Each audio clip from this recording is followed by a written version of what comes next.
بالفيديو: لم تصدق ردة فعل حكيم زياش بعد محاولة وحيد خليلزيتش تهنئته بالفوز على بلجيكا. ردة فعل غير متوقعة صدمت الجميع. اهتز وصدم المغاربة بردة فعل اللاعب حكيم زياش الغير متوقعة بعد محاولة خليلزيتش مصافحته وتهنئته بالفوز على المنتخب البلجيكي، جعل الجماهير المغربية تستغرب، وإليكم باقي التفاصيل.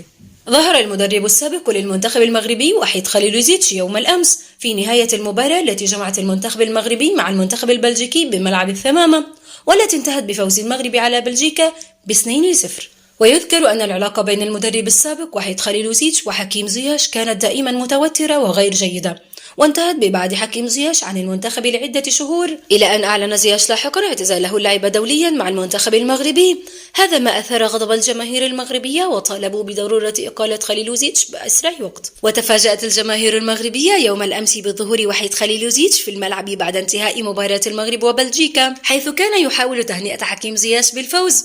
وردة فعل حكيم زياش هزت الجميع، حيث حسب ما تداولت بعض المصادر الإعلامية فإن خليلزيتش توجه بعد انتهاء المباراة لتهنئة زياش بالفوز على بلجيكا، وردة فعل زياش كانت صادمة وغير متوقعة، حيث قام زياش بتجاهل خليلزيتش ورفض مصافحته، ثم ركض عند باقي الفريق للاحتفال. وهذا ما صدم الجميع، فيما قال البعض أنه يستحق ذلك لأنه ظلمه كثيرا.